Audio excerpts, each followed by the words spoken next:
Hello everybody and welcome back.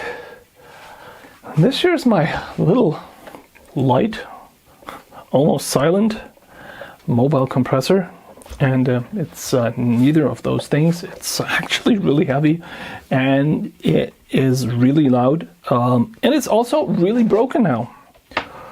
I was using this to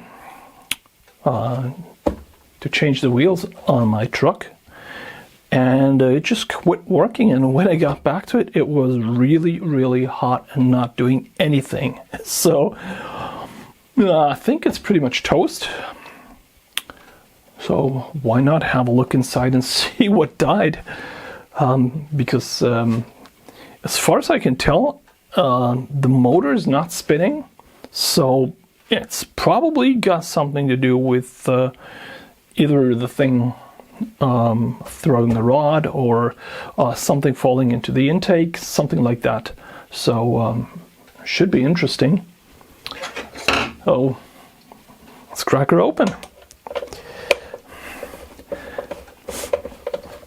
So I had this compressor like for forever.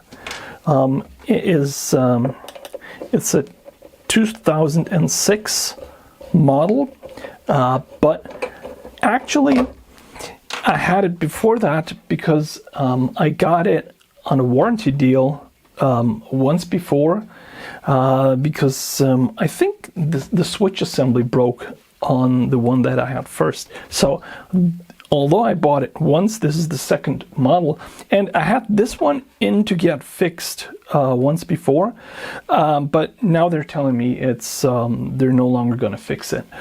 So, well, too bad actually, because if this cat had 9 lives, it's used them all up, and it made good use of them. I really like it. I'm sorry to see it go. Whoopsie. It actually worked. It was working in conjunction with my laser for quite some time, and apart from being loud, it just worked, and it's so nice, and the form factor is so useful, and you can't really get these anymore. And it's just too bad. I don't think that there's a real chance of getting it fixed. So, what have we got? So this basically just contains the pressure regulator, and that's it. There's nothing in here. All the hoses seem fine. Although this one here appears to be sticking to the motor, probably because it got pretty hot. And if I spin the motor, it spins, but yeah, that's it. So there's something, and as you can see, it will go in this direction, but it just keeps hanging up here, and I'm pretty sure it's supposed to go clockwise. So could it be something in the motor? Could it be something up here? Don't know yet. So let's dig in further.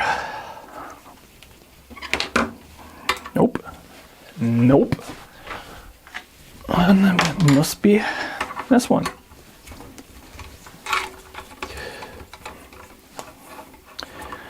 As far as I know, this type of compressor is no longer made because they're too loud. I think there's some new regulation that they're not supposed to be, I think, over 95 decibel at LWA, like right at the device. It's a shame. This thing had one big advantage. I think it's only 650 or 750 watts, and it would run with my generator. absolutely perfectly. So what have we got here? This here is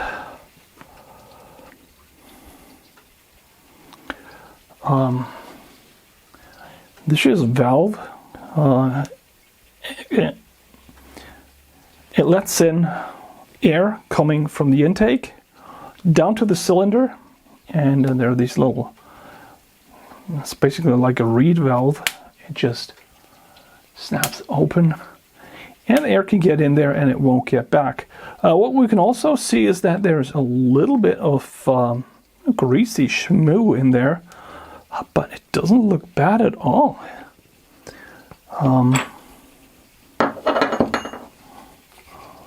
Also, the cylinder wall does not look bad, and it looks like it's kind of hard to see.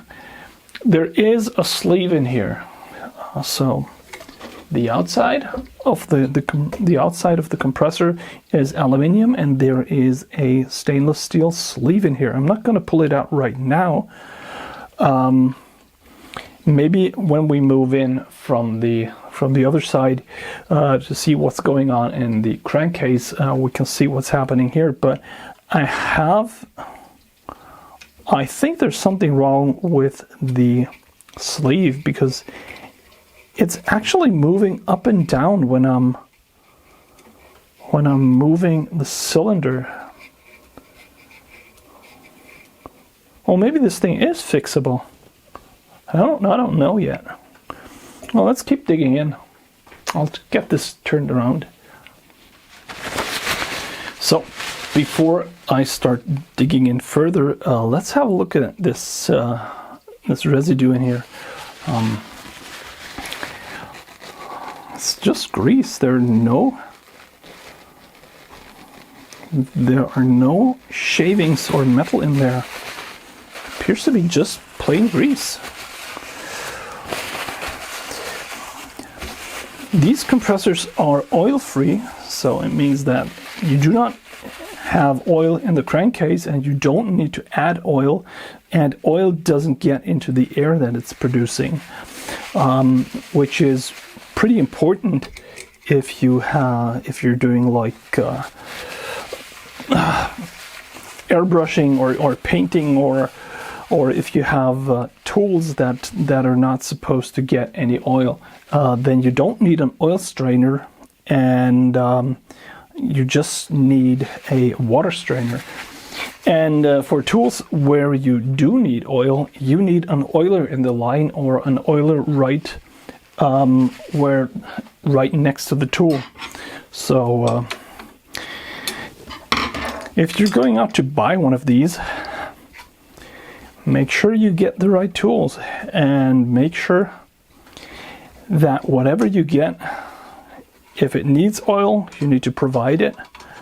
If it doesn't want any oil, you need to get rid of it if your compressor will add oil to the air.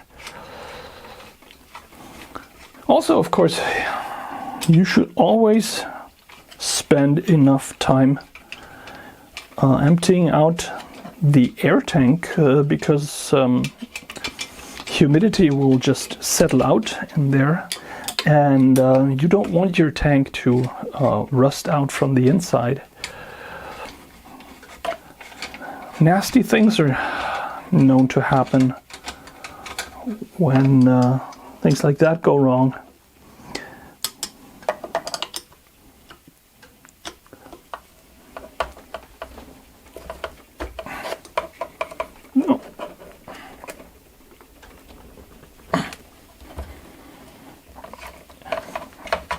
So these screws are all very, very, well, they're not loose, but they're also not super tight in there.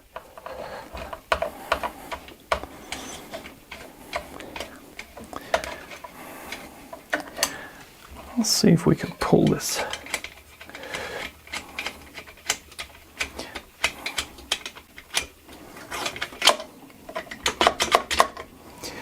Okay, that is not going to go easy.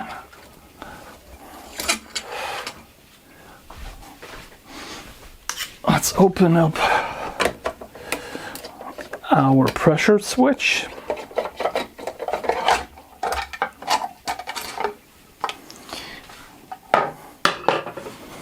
So down here there's just a diaphragm with a spring, and when there's sufficient pressure, it will push up the spring past the preload from the switch, and it will just snap open, and well, it will stop the motor from producing more air. Very simple, very efficient. Okay. So it looks like the cylinder is, the crank is on the motor. Let's see if we can break the piston loose.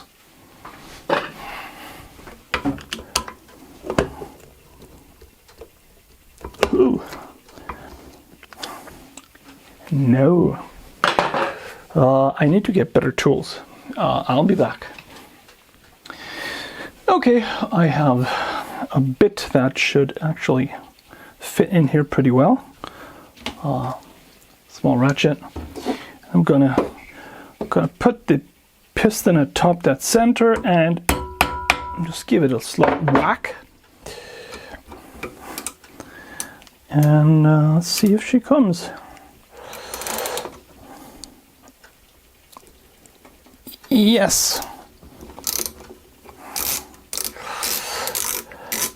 So this isn't like an engine cylinder. Oh, these are a lot simpler, but they do work, and they work well usually. Like I said, this thing is really, really old, and it's gone forever. And it is, yeah, it's really sad to see it go.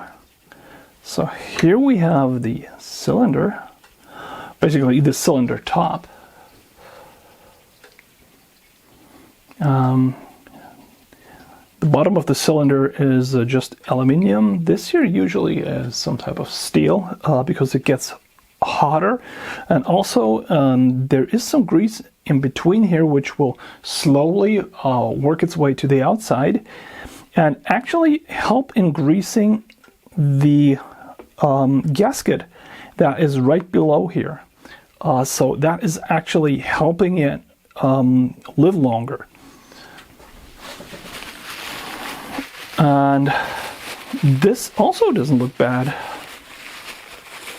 Nope. Not at all. This is, like I said, it's greasy, but there's grease is supposed to be back in here. Now, how do we get in there? We should be able to take the gasket out. It's just simple. I don't know what the material is, but it's a pretty damn simple gasket. Well, we're still no deeper into this compressor than we were before. Now that we've got the gasket out, I think we can just take out the sleeve, and yeah, it's just a steel sleeve.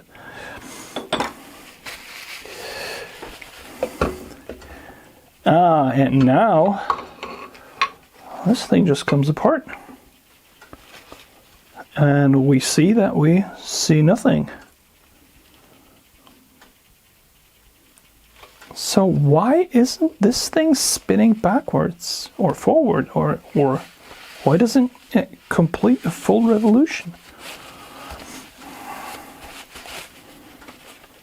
So this thing just turns on here, and that's it.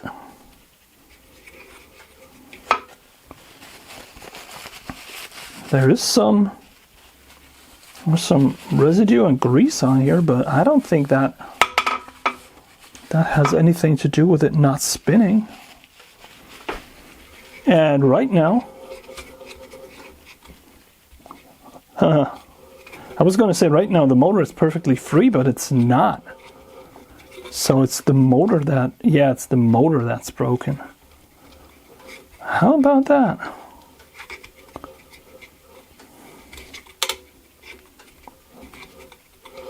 Yeah, there must be something broken in the motor. Huh. I don't know if we can get in there. This thing seems to be pretty much closed and sealed.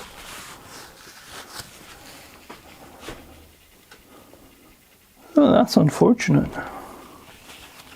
Well, let's see. We'll see if we can get it out. Yeah, but it's spinning freely now. No, it's not.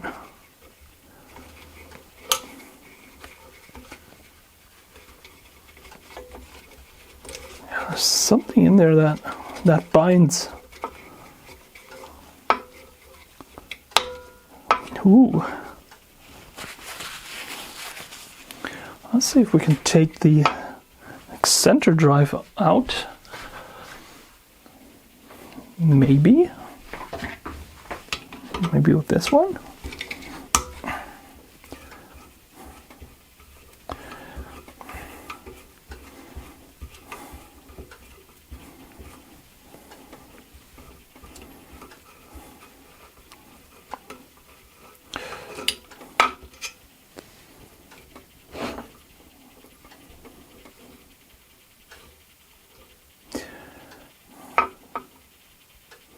Oh, I see. So this isn't the eccentric is down here. This here is a counterweight, which is supposed to make sure that you don't have that much vibration. So if this is working perfectly, this is going to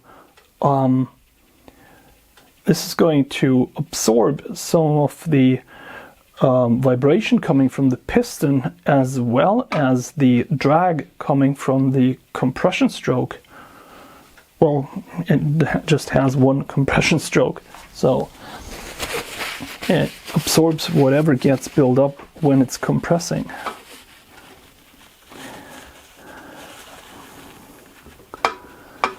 Huh.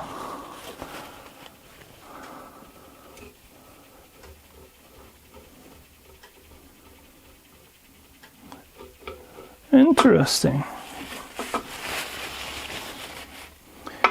Let's see if I can force this off. I don't think so. Looking at it, this thing is probably pressed on, and we would need a lot of heat to remove this. Yeah, that's a no-go. I am not breaking out the burner down here. Ah, too bad. Let's see if we can see something when we look into the motor. Yeah, so they really don't want you in there. They actually, I think they stripped this screw out on purpose and just made it so hard to get out because they really destroyed everything behind it through brute force. Wow. And it took quite a lot of hammering to get something that I could hold on with a screwdriver and the ratchet. So I think we can get all of the screws out now and try and take the motor off.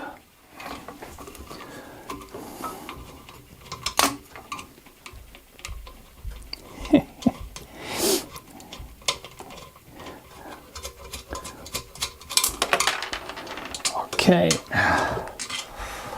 another one down, and I think this would be the last one. No, next to last.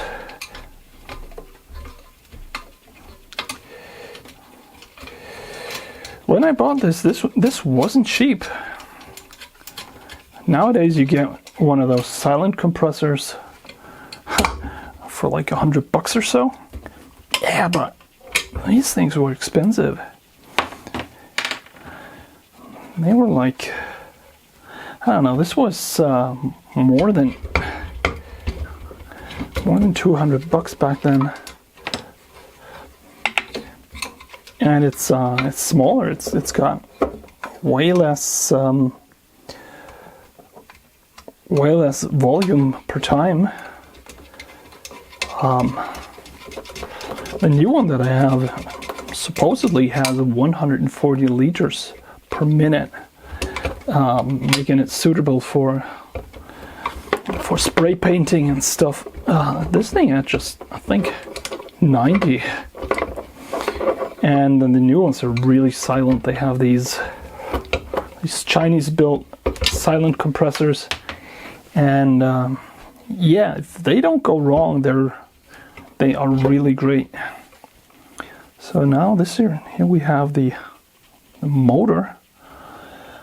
I can't see anything in there, and I really doubt that I'm going to get these apart. Just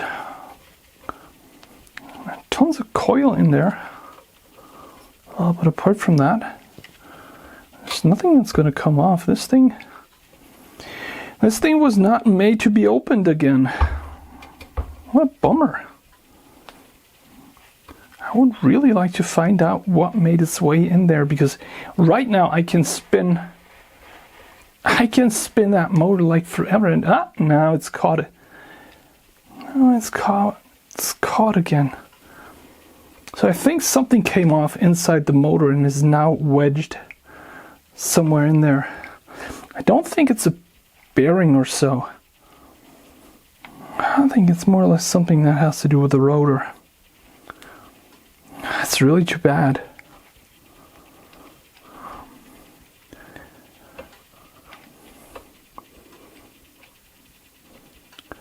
Or are these things made in a way so that they can't run backwards? They wouldn't need to. They're three-phase. They're, well, basically three-phase. I don't know. Well, maybe you know. Just put it in the comments. I'm not sure what I'm going to do with this thing. I think it's, for the most of it, it's toast. Yeah, I don't know how to continue. This thing is basically,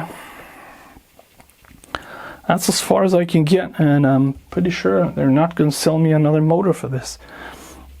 I can of course ask, but yeah, I think this was it for this nice little compressor. Too bad, really. It did work for a long time, and it did a lot of work. I used this a lot. I'm really sorry to send it, but yeah, sorry, this is it. I can't get any further than where I am right now, but there you have it.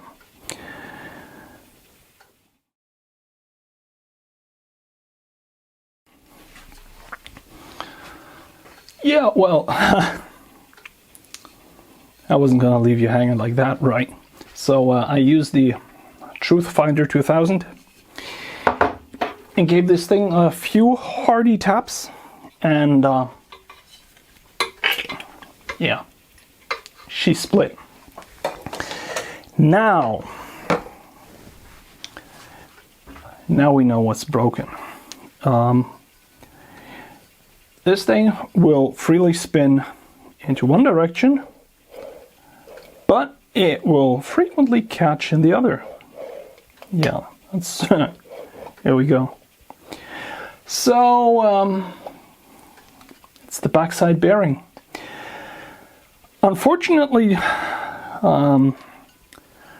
the Truth Finder 2000 did not have any impression on this counterweight and shaft, which also appears to be on here slightly crooked. I don't know. This thing has had well, a lifetime of joy, I suppose. But now that we have it apart, maybe I can actually force it off. And when I've done that, maybe I can get a new bearing. Because these bearings look pretty much standard sized. So I think there might be a chance to get a new bearing for the back of here. But then I would still have to see that the motor itself isn't damaged. So I'm not sure if I'm going to continue on this or not. But it's kind of nice that we know what's broken now. So it spins in this direction and it doesn't in this. It's really too bad.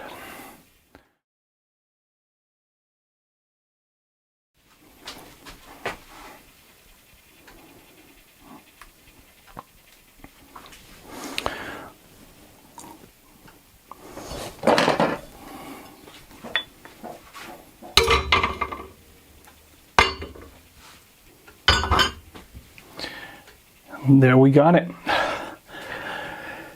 So I really didn't know what I was going to do. I had the option of going full out Diesel Creek on this and just hitting the shit out of it in order to get it off. But there's plastic here and I didn't know what was going to happen. So I don't have Wes's tools. Too bad. So I did it the vice grip way and held on to one end and kept beating on it until it just fell out. Yeah, but it's definitely this bearing. I am going to take a measurement of this and see if I can order one of these, and I should have a proper puller to get it off of here. I'm pretty sure I do. So at least this bearing is not going to get mangled too badly. Although, I mean, who cares? It's broken anyway. Yeah, so finally, this is really it. As you can see, I wasn't too careful getting this thing apart, but it was either coming apart or it was going into the trash. And I think it just opted for, well, it's going to come apart. So I'm going to see if I can get some spare parts. And if I do, there's going to be a part 2 to this. So finally now, thanks for watching and bye.